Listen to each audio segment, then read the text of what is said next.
we can achieve nothing without paying the price. Now, what is that price?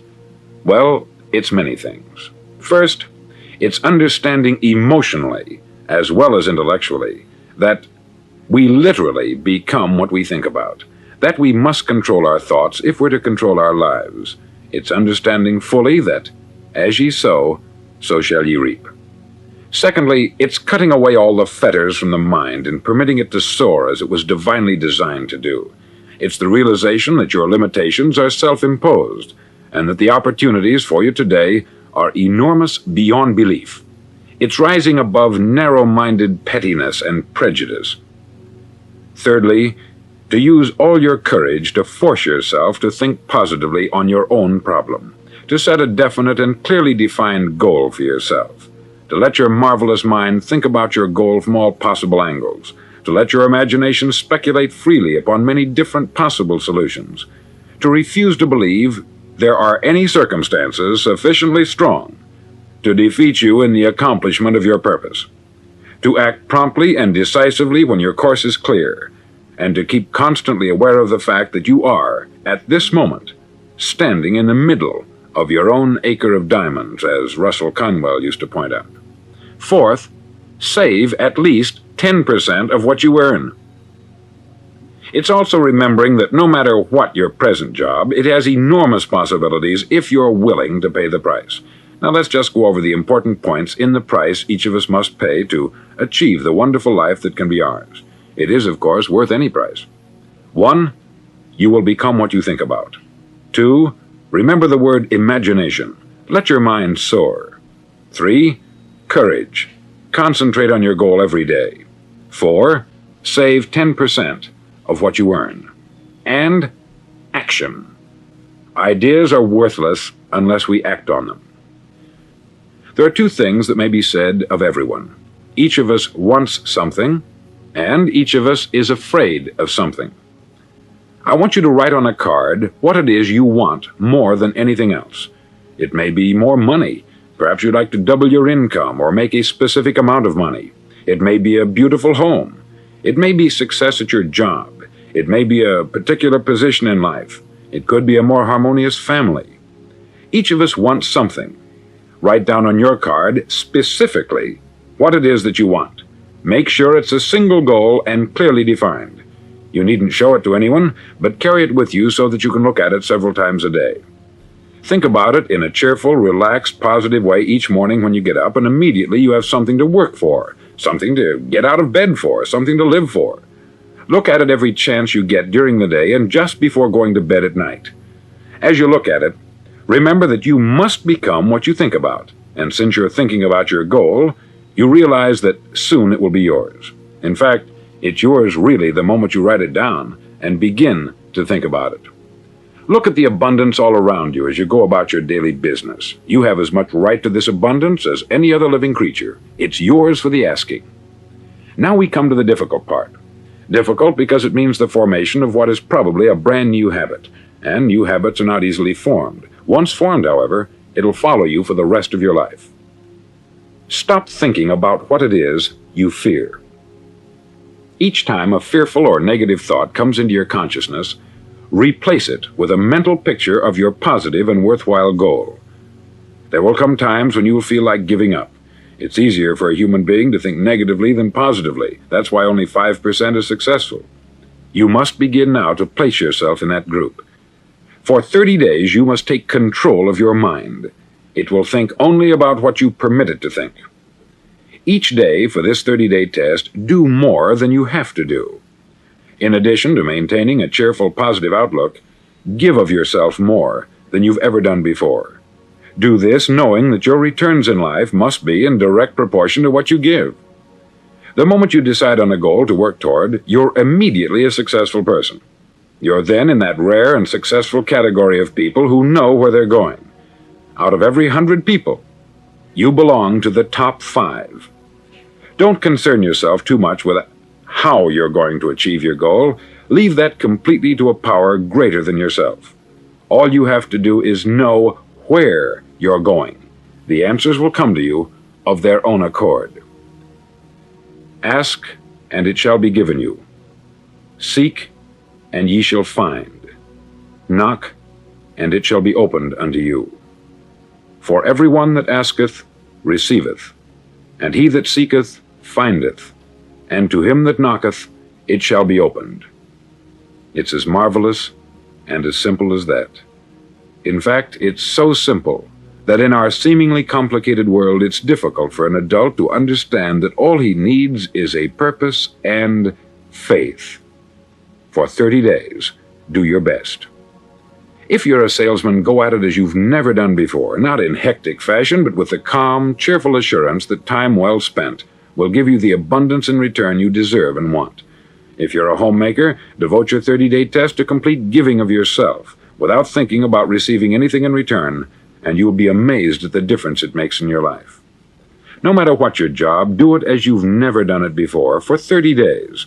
And if you've kept your goal before you every day, you'll wonder and marvel at this new life you've found. Dorothea Brand, outstanding editor and writer, discovered it for herself and tells about it in her fine book, Wake Up and Live. Her entire philosophy is reduced to the words, act as though it were impossible to fail. She made her own test, with sincerity and faith, and her entire life was changed to one of overwhelming success. Now you make your test for 30 full days. Don't start your test until you've made up your mind to stick with it.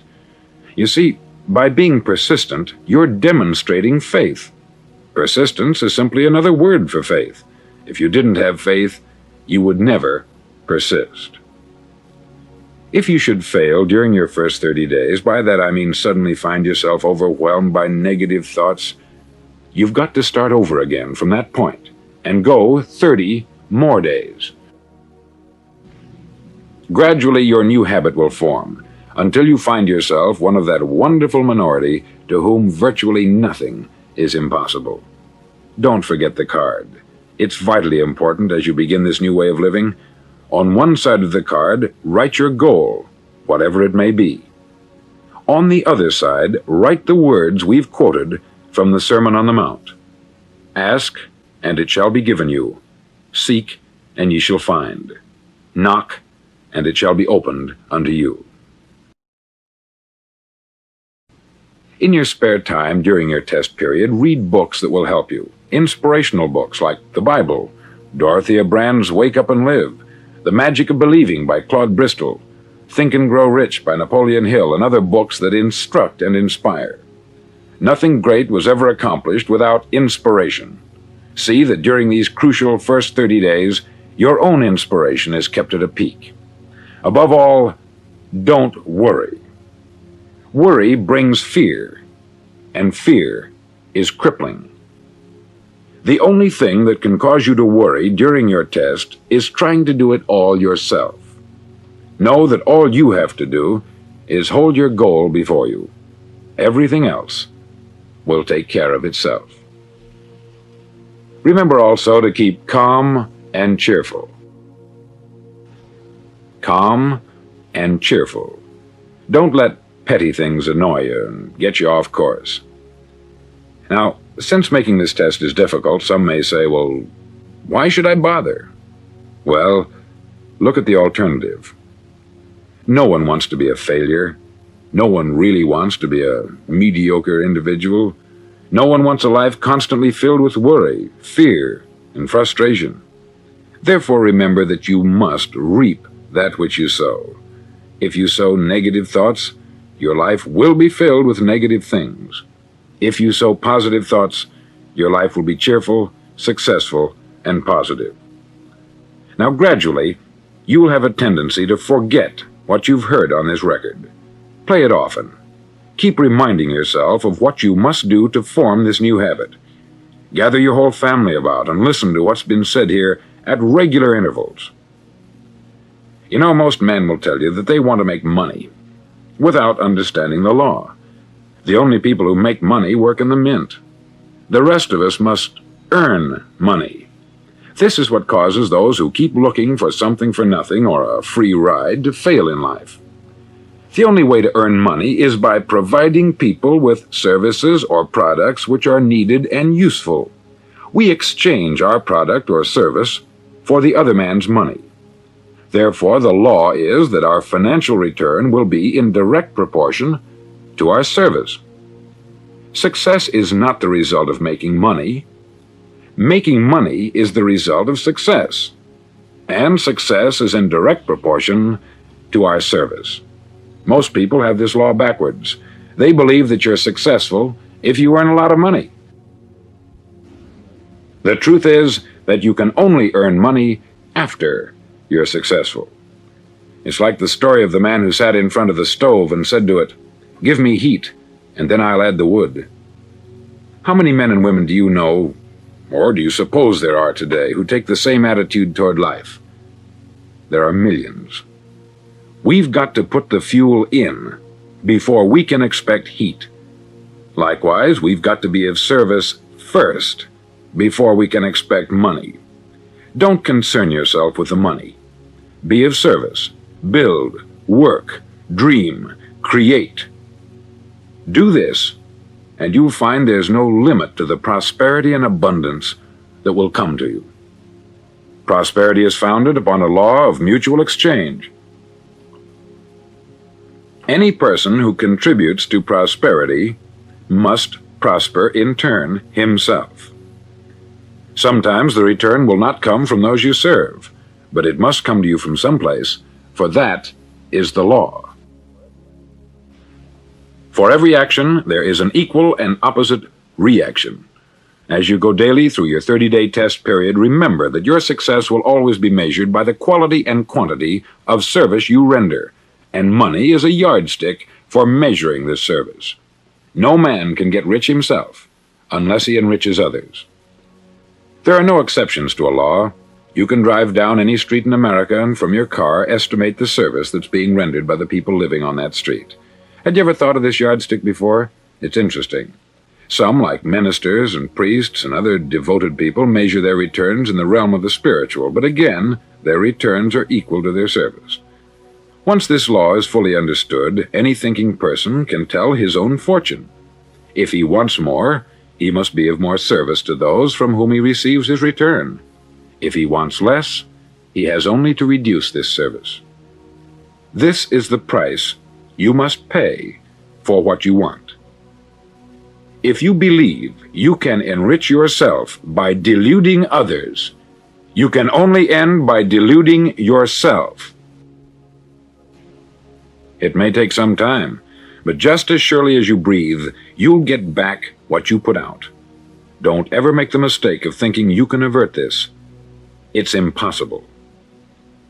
The prisons and the streets where the lonely walk are filled with people who tried to make new laws just for themselves. We may avoid the laws of man, but there are greater laws that cannot be broken. An outstanding medical doctor recently pointed out 6 steps that will help you realize success. 1. Set yourself a definite goal. 2. Quit running yourself down. 3. Stop thinking of all the reasons why you cannot be successful, and instead think of all the reasons why you can. 4. Trace your attitudes back through your childhood and try to discover where you first got the idea you couldn't be a success, if that's the way you've been thinking. 5. Change the image you have of yourself by writing out a description of the person you would like to be. And 6. Act the part of the successful person you have decided to become. The doctor who wrote those words is a noted West Coast psychiatrist, David Harold Fink, M.D. Do what all the experts since the dawn of recorded history have told you you must do. Pay the price by becoming the person you want to become. It's not nearly as difficult as living unsuccessfully. Make your 30-day test. Then repeat it. Then repeat it again. Each time it will become more a part of you until you'll wonder how you could ever have lived any other way. Live this new way, and the floodgates of abundance will open and pour over you more riches than you may have dreamed existed. Money? Yes, lots of it. But what's more important, you'll have peace. You'll be in that wonderful minority who lead calm, cheerful, successful lives. Start today. You have nothing to lose, but you have a life to win.